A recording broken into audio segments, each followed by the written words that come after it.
जी हम बड़े बड़े लोग जो है निर्दलीय एक तरीके से प्रत्याशी चुनावी फर्स्ट टाइम देखिए फर्स्ट टाइम आप वोट ऑल ओवर इंडिया में शायद ये हिस्ट्री में हमको लगता है अगर हिस्ट्री को अध्ययन किया जाए तो शायद कोई हो सकता है कि नहीं हम नहीं कह सकते। बहुत बड़े बड़े लोग चुनाव आ रहे हैं। अटल बिहारी वाजपेयी पहली बार चुनाव लड़े थे, वो देश के प्रधानमंत्री। जी नहीं, उसके बाद 27% वोट जो हम लोग लेके आए। देखिए उसके बाद जो भी लोग चुनाव लड़ेंगे एक प्लानिंग से लड़ेंगे, एक तैयारी से लड़ेंगे। हम लोग तो अनाड़ी बन के खिलाड़ियों के बीच कूद गए थे।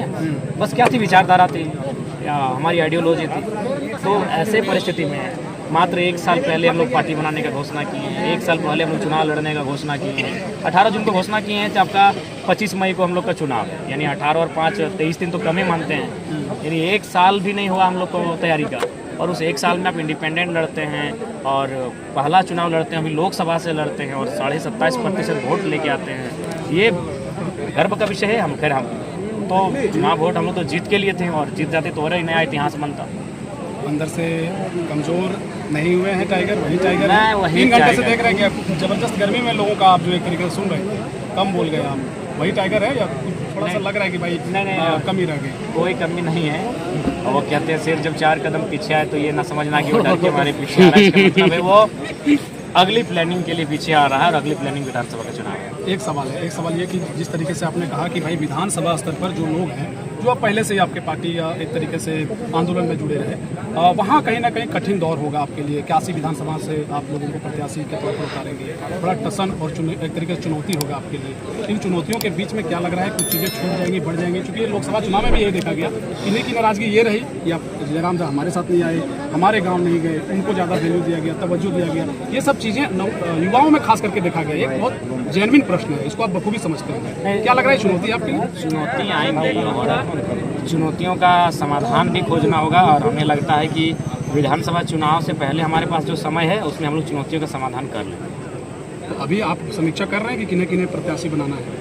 हाँ देखिए समीक्षा, हाँ लगभग इन चीज़ों पर भी हम लोग का फीडबैक बन चुका है कि डुमरी में मेरे अलावा कौन प्रत्याशी हो सकते हैं, टुंडी में मेरे अलावा कौन प्रत्याशी हो सकते हैं, गिरिडीह में कौन प्रत्याशी हो सकते हैं, बागमारा में कौन प्रत्याशी हो सकते हैं। तो तमाम सीटों पर प्रत्याशी संभावित हैं, 2 हैं, किसी में 3 हैं, किसी में 4 हैं, किसी में 5 भी हैं। तो संभावित प्रत्याशी हैं हमारे पास। अब उनमें एक मैंने समन्वय बनाया जाएगा और उसमें से एक को तय किया जाएगा। ईवीएम का 12 नंबर खोजने में बड़ा एक तरीके से हम लोग वोट करने के लिए गए थे। 12 नंबर में ईवीएम मशीन है भाई, आप वहाँ बटन दबा रहे हैं। सिंबल आप लोगों को पहुंचाने में बहुत दिक्कत हुआ होगा। बोले तो आप चूंकि जब आप चुनाव लड़ेंगे, जाहिर सी बात है आपको एक सिंबल, चूंकि 27.5% आपने वोट लाया है, रजिस्ट्रेशन एक तरीके से जेएलकेएम का हुआ है। सिंबल का क्या एक तरीके से आधार है, क्या आप लोग के जो रणनीतिकार हैं? हमें लगता है कि 1 महीना में हम लोग का सिंबल और पार्टी का कंफर्मेशन रजिस्ट्रेशन हो जाएगा। और जो विधानसभा जब चुनाव लड़ेंगे तो हमारा सिंबल पहले से अलॉटमेंट रहेगा और हमें कोई असुविधा नहीं होगी। ऊपर में होगा, 5 में होगा, 6 में होगा, कि 12 नंबर सही बात है, कन्फ्यूज हुआ है। हाँ 12 नंबर फिर भी, लेकिन 3,47,323 वोट शायद 322 बिल्कुल ये ऐतिहासिक है और प्राउड फीलिंग वाला मोमेंट है। इसके लिए हम लोग एक्सपेक्ट किए थे, उम्मीद भी किए थे हमारा वोट। आपके विपक्ष में आपको जानकारी एक आपको बताना चाहते हैं कि आपके जो विपक्ष के लोग हैं, चाहे जेएमएम के हों, आजसू के हों, भाजपा के हों, उनके दिमाग में खटक गया कि भाई जयराम इतना नहीं सोचे थे कि भाई इतना वोट ला सकता है। बिल्कुल, हमने तो कहा यूथ है, आप जहाँ से आपकी सोच खत्म हो जाती है वहाँ से हमारी सोच स्टार्ट होती है। एक अंतिम सवाल ये कि अगर आप मान लीजिए कुछ सीटें विधानसभा में फतेह करते हैं, कहा यह जा रहा है, अनुमान लगाया जा रहा है कि हो सकता है इस बार जिस तरीके से गणित देखने को मिला देश की राजनीति में, इस बार की राजनीति में विधानसभा स्तर पर जयराम खेला कर सकते हैं। अगर बहुमत किसी की नहीं आती है, जयराम किधर जाए? देखिए ये भी जो राज्य की आइडियोलॉजी को सूट करेगा, जो राज्य की जनता का समन्वय को स्थापित करने में सक्षम होंगे, उस पर एक रायशुमारी ली जाएगी। उस रायशुमारी के बाद ही हम लोग तय कर पाएंगे। जयराम जी, आज एक पेपर कटिंग में चल रहा है कि बीजेपी आपसे गठबंधन करेगी। देखिए ये बहुत सारी बातें अभी आएंगी, सुर्खियों में अभी नाम बना हुआ है जयराम माथुर, हकदार हैं हम लोग। और मैं चाहूँगा तमाम मीडिया बंधुओं का धन्यवाद कि वे हमें तरहीज दे रहे हैं और साथ ही साथ वे जो हमारा मनोबल बढ़ा है उसके लिए आभार, और बिल्कुल बढ़ाना चाहिए। लोकतंत्र की, चूँकि मीडिया है लोकतंत्र का चौथा स्तंभ है और हमने लोकतंत्र की खूबसूरती को प्रेजेंट किया है। बिना धनबल के हम लोग चुनाव लड़े हैं, तो आज हमें अगर अप्रिशिएट नहीं किया जाएगा तो फिर भविष्य में शायद ही कोई ऐसा युवा आएगा जो लोकतंत्र की मर्यादाओं को मान रखेगा। भले लोग चुनाव जो भी जीत रहे हैं, लेकिन सबको मालूम है कि एक एक लोकसभा में करोड़ों का इन्वेस्ट किया जा रहा है। ये लोकतंत्र के लिए शुभ संकेत नहीं है। इसी कारण आज मंत्री भ्रष्ट होते हैं, इसी कारण विधायक सांसद भ्रष्ट होते हैं, इसी कारण वो जनता से कट जाते हैं, क्योंकि वो पैसा लगा के चुनाव लड़ते हैं। अतः लोकतंत्र का चौथा स्तंभ जो हमें प्रेरित कर रहा है, इसके लिए हम उनका आभार और साथ ही उनसे निवेदन है हमें प्रेरित किया जाए, क्योंकि हम लोग लोकतंत्र की खूबसूरती को प्रेजेंट किए हैं। तो प्रेरित करने के लिए कोई पार्टी से ऑफर जरूर आया होगा, इतना वोट लेके जयराम आए हैं, मतलब एक तरीके से कह रहे हैं शुरू नहीं हुआ है। अभी क्या अभी तक किसी पार्टी से हमें कोई संबंध नहीं हुआ है, लेकिन उम्मीद है कि जैसे ही देश की राजनीति शांत हो गई, अब तो हो गई, मंत्रिमंडल का शपथ वपथ सब हो जाएगा, उसके बाद हमें विश्वास है कि जो भी राजनीतिक दल हैं जो राज्य में सक्रिय हैं उनकी ओर से प्रस्ताव आएंगे। एक अंतिम संदेश के तौर पर क्या देंगे देश की राजनीति के लिए, चूंकि गठबंधन पर इस बार सरकार बनी है, पहली बार मोदी समझिए कि गठबंधन में सरकार चलाएंगे। जब वो मुख्यमंत्री थे तो पूर्ण बहुमत की सरकार थी, 2 वर्ष के जो 2 बार उनके कार्यकाल रहे उसमें भी वो पूर्ण बहुमत के साथ थे। इस बार आप क्या देखते हैं, क्योंकि आप जो एक तरीके से बात करते रहे नजर आए कि भाई आप प्रधानमंत्री मत चुनिए, आप जो है संसद चुनिए,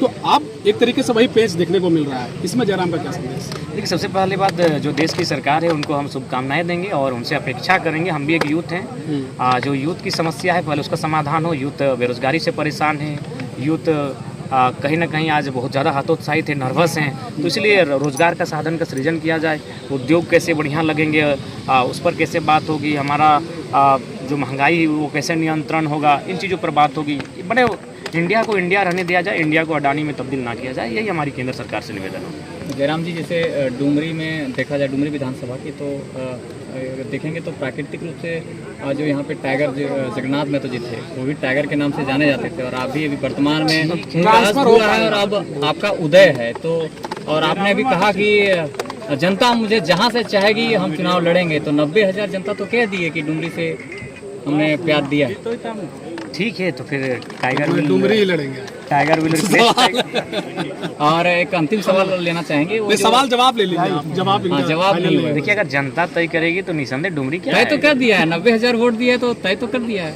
ठीक है, वो लोकसभा के लिए रोक दिया, लोकसभा के लिए उन्होंने दिया था, अब विधानसभा के लिए वो रायशुमारी कर लेंगे।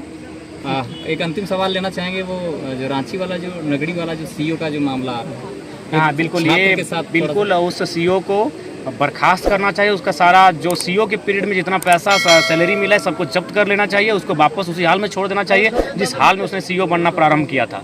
बिल्कुल ये बहुत गलत है, आपसी रंजिश के कारण एक छात्र के भविष्य को वो खा जाता है। अब बताइए, लोग कहते हैं कि मैंने आज के युवा भटक जा रहे हैं, आज के युवा अपराधी तत्वों में चले जा रहे हैं। अगर दूसरा खैर वो लड़का पता नहीं क्या क्या नहीं किया, अगर हमारी तरफ का डुमरी तोपचांची का लड़का होता ना तो सीईओ को लेके गजार में फेंक देता। सही बोल रहे हैं, ऐसा सीईओ को बिल्कुल ना सरकार के सिस्टम में बैठने का अधिकार है, ना अंचल कार्यालय में बैठने का अधिकार है, कहीं अधिकार नहीं है। उनको झाड़ियों में रहने का अधिकार है, उसको जेल के सिलाखों के पीछे रहने का अधिकार है। और आज हम ये कह रहे हैं, यही इसीलिए हम बार बार कह रहे हैं, बोल्ड सांसद चुनिए, कसम से बोल दे रहे हैं। अगर जयराम तो गिरिडीह लोकसभा चुनाव जीतता ना तो उसका प्रभाव रांची में दिखता। और सही बोल रहे हैं, अगर गिरिडीह हम जीत जाते ना तो सीईओ का औकात नहीं रहता। आज जब हम चुनाव, आज आपको बता रहे हैं, चंद्रपुरा में एक प्लांट आया है, वो कब केस को जारी किया पता है? जब चुनाव का रिजल्ट आ गया उसने 5 तारीख को केस किया लड़का ऊपर। यानी उतना बड़ा कंपनी इस इंतजार में था कि 4 को रिजल्ट आने दीजिए, अगर जयराम महतो के पक्ष में रिजल्ट आएगा तो हम लोग ग्रामीणों पे केस नहीं करेंगे। ये दमखम था हमारा। लेकिन गिरिडीह की जनता कुछ समझ नहीं पाए, उन्होंने केंद्र को देखा, केंद्र उनके घर तक नहीं आएगी, लेकिन जयराम महतो उनका हिम्मत बनता। बिल्कुल प्री टर्न में ये चर्चा था, प्री टर्न के तमाम प्रखंड कार्यालय में ये चर्चा था कि अगर ये लड़का संसद बन के आएगा तो जो भ्रष्ट पदाधिकारी उनकी खैर नहीं रहेगी। हम बोल दे रहे, अगर हम गिरिडीह लोकसभा चुनाव जीतते हैं, इधर हजारीबाग तक हमारा हवा रहता, इधर रांची तक हमारा हवा रहता, इधर पुरुलिया तक हमारा हवा रहता। जिस तरह से देखा जाए तो आप पूरे झारखंड को रिप्रेजेंट करते हैं, तो कहीं ना कहीं अगर वहाँ का भी मामला आया है तो कहीं ना कहीं आप भी बिल्कुल संज्ञान में लेंगे। हम सुबह से खोज रहे हैं, हम लगातार हम रांची के साथियों से संपर्क कर रहे हैं। जैसे सीईओ का नंबर 1 क्लास तो जरूरी लगाएंगे। उनके बाप का झारखंड नहीं है, झारखंड बिरसा के शहादत से मिला है, झारखंड निर्मल के शहादत से बना है, और यहाँ सीईओ मलाई मारने के लिए आए, वैसे सीईओ की खैर नहीं होगी, चाहे वो कोई रहे। लड़ाई आर पार की लड़ने के लिए आए हैं, नहीं तो अगर हमको सांसद विधायक बनना होता तो हम किसी पार्टी में चल जाते, सांसद भवन में हमारा अभी मतलब शपथ ग्रहण होता। हम आए हैं झारखंड के लोगों के जो डर है उस डर को बदलने के लिए, और लिख दिए जिस दिन हम लोग चुनाव जीतेंगे ऐसे भ्रष्टाचारी लोगों का कहीं जगह नहीं होगा, झाड़ियों के पीछे होंगे वो। मतगणना केंद्र के दिन, जिस दिन मतगणना हो रही थी, मतगणना जिस दिन हो रही थी, उस दिन आपके जो समर्थक थे, कहा गया कि जयराम के समर्थक नहीं। देखिए, सबसे पहला बात देखिए, वहाँ पहला बात, हम शुरू सुबह से लेकर शाम तक हम अंदर थे,